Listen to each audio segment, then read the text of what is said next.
Hi everyone, I'm Jim and welcome to the review of Rareform, the second studio album by their prog metal band after the burial. Today we're celebrating the 15th anniversary of the record, so I decided to go back and see if it still holds up or not. My story with this band is quite simple. I've stumbled upon their music on YouTube back in 2010 when they've just released the In Dreams record.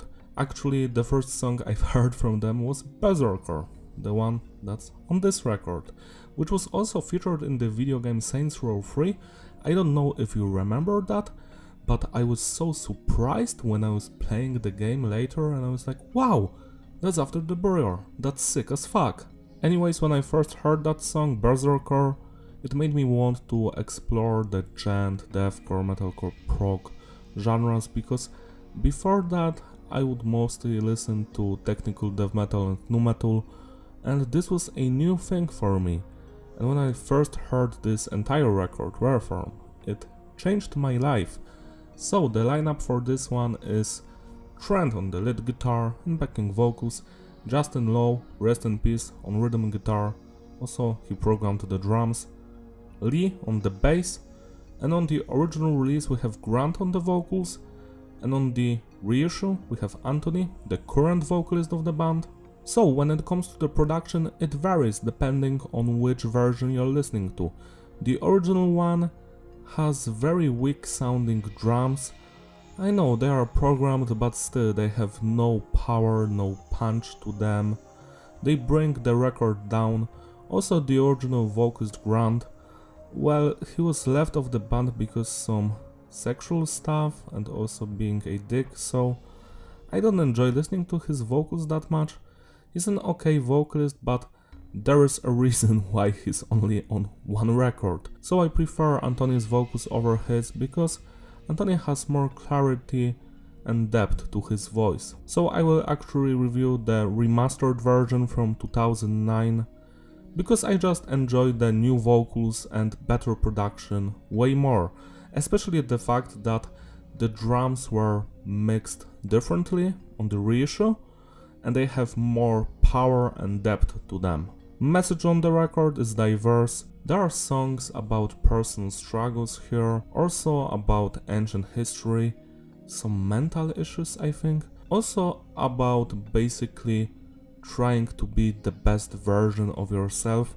I truly enjoy the lyrics on this record, they're beautiful. Structure of the tracks is technical, which means each song has from 10 to 20 different segments. Some of them do repeat, but most of them do not. A progressive structure is where basically the song never repeats anything, and here we have repetitions, we have verses, but we have lots of breakdowns, like every song has from 2 to 5 different breakdowns, and I truly enjoy that. Music on this record could be described as progressive metalcore, progressive deathcore, gent, progressive metal, stuff like that. The album starts with the song Berserker. As I said before, this is the first song I've heard from the band, and the first thing you're going to notice here is the drumming. On this remastered version, it sounds so amazing, powerful. I love how everything changes all the time, the tempo, the vibe, the intensity. I love the snare sound. I love how there are some fast blast beat parts, but we also have some more groove oriented stuff. The double bass is just legendary here. And next we have the bass work on this record. The bassist mostly follows the guitars. He sometimes plays on his own. I truly enjoy his sound. Next we have the guitar work. It's the best part about this album, to be honest. I love how Justin and Trent have created such memorable guitar riffs that will never leave my head, and also the guitar solos are just so juicy and tasteful. The entire guitar work on this record is flawless. Like, I will not criticize any guitar riff on this album, because I truly enjoy every single one of them. And finally we have the vocals by Anthony. I love his voice, as I stated before. His screaming is powerful, same as the growling. He enriches the sound of this record. This song is a classic. I love the intro to it, those melodic guitars, and then we have that breakdown which never forget. You know, that part is so fun to listen to. And then another guitar solo which is just like wow. And we also have another breakdown which has a lot of personality to it. It sounds just so weird to me and fun at the same time. Pom pom pom. Shit like that. It's hilarious to me. This song is a goddamn masterpiece because every single segment here is so fun to listen to. It's hard to pick my favorite part. Like, that's when you know the song is a masterpiece. 11 out of 10. Drifts features Alex Haza on the vocals, and this is one of my favorite songs from this band yet again. I love its atmosphere, the guitar riffs, the intro. I guess my favorite part is the one that everybody loves, the last minute, especially the last 30 seconds. Like, that breakdown is so powerful. Like, I feel like it could create nuclear energy.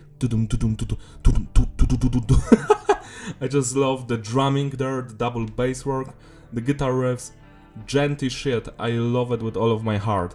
Classic song, 11 out of 10. Coursing Akhenaten, however you pronounce that shit, features Matthew Downs on the vocals. This one has ancient Egypt vibe all over it. I love those guitar riffs. I don't know if you remember that After the Burial did that 12 video saga like about guitar playthroughs, and I remember that both of the guitarists were basically playing this track on a green screen on some desert, and there were like bats trying to bite them. It was so hilarious to me. This song is a goddamn masterpiece. I feel like it's not on the same level as the previous two songs, but it's still fabulous. I love every second of it, especially the ancient Egypt inspired guitar riffs. They're very memorable and fun to listen to. Same as that cool breakdown. And yeah, the outro. 10 out of 10. Rareform is one of my all-time favorite songs like ever. I love that very melodic and nostalgic sounding guitar riff. You know, the main one. It's just so fun to listen to. And then we have more darker melodies, we have a breakdown, and then the main melody comes back, but there's a guitar solo on top of it. It's just so fucking good, you know. And that final breakdown is also amazing. The build up to it, how it punches you in your face. It's beautiful. I'm lost for words. This is a classic track. It's truly rare music to hear a fun song like that. 11 out of 10. Aspiration. This is the most chill out and positive sounding song on the entire record. I love its atmosphere. The vibe is infectious. Like, it puts you in great mood. I love the melodies, the vocals, the drum, just everything. 11 out of 10. The Fractal Effect is my favorite song on this record. I just love the intro, tum tum tum, and that main melody. Those sounds are so fun to listen to. This track, I don't know even how to call it. Every single second is like a journey here. I love the vocals, those main melodies, but also the breakdowns. Especially the final one, the guitar solo as well, the middle part of the song. And that final breakdown part, you know, that pow pow pow part, it has so much personality to it. It reminds me of the breakdown from Berserker. They're kinda similar, like a little bit. This is truly a fantastic song. Like, it's hard for me to review this shit because I have nothing to complain about. 12 out of 10. Omef, now this is another banger that everybody remembers for the final guitar solo, which is just marvelous. It's my favorite part of the entire record, even if the song is not as good as the Fractal Effect or Rareform. I still think it's a goddamn masterpiece. I love the intro, the guitar riffs, the vibe of this song. It's just so nostalgic sounding. And again, the lyrics are great. They are basically about you trying to be a better person. And you know, that guitar solo, it's hard to describe, you have to listen to it. For me, it's one of the best solos I've ever heard. up there with everything Decrepit Birth has done on their second and third studio records. It has a very positive vibe, it's melodic, it's punchy, it's fast, it's just one of a kind. 11 out of 10. A vicious reforming of features. The final song on this record is the most darkest, I would say. The music is great, especially that part after the ambient section. You know, that genty Meshuggah influence stuff. Pom, pom, pom. I just love it. That's my favorite part of the song. But also after the third minute we have that cool breakdown, just so heavy. And the outro with a very cool chill guitar solo. It's also marvelous. I have nothing against this song. It's fun from beginning to the end. I guess if I had to pick the weakest song, it would be this one, but it's still flawless to me. 10 out of 10. To sum it all up, the consistency is stable and the flow is ideal. Replayability, yeah, it's a legendary record. I love it from beginning to the end. It doesn't have any weak songs, not even great songs. There are just masterpieces here. Every single song here is my favorite one. I wish this shit was more appreciated. I think people do love this record, but I don't see a lot of people talking about it these days, and they should, because I miss music like this, when albums actually mattered, where the quality was from beginning to the end, like it never went down.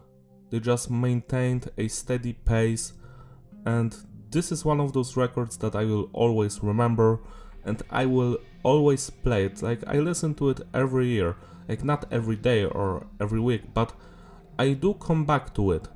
Back when I first heard it, I was like listening to it every day for like 2 or 3 years, but yeah, this one is like, it will always stay with you. A life-defining work for sure. Celebrate the Rosary by spinning this record today. It deserves your love and attention. That's all from me. Thank you for watching. Don't forget to like and subscribe. Follow me on my Instagram in the description. I will see you in my other videos. Bye!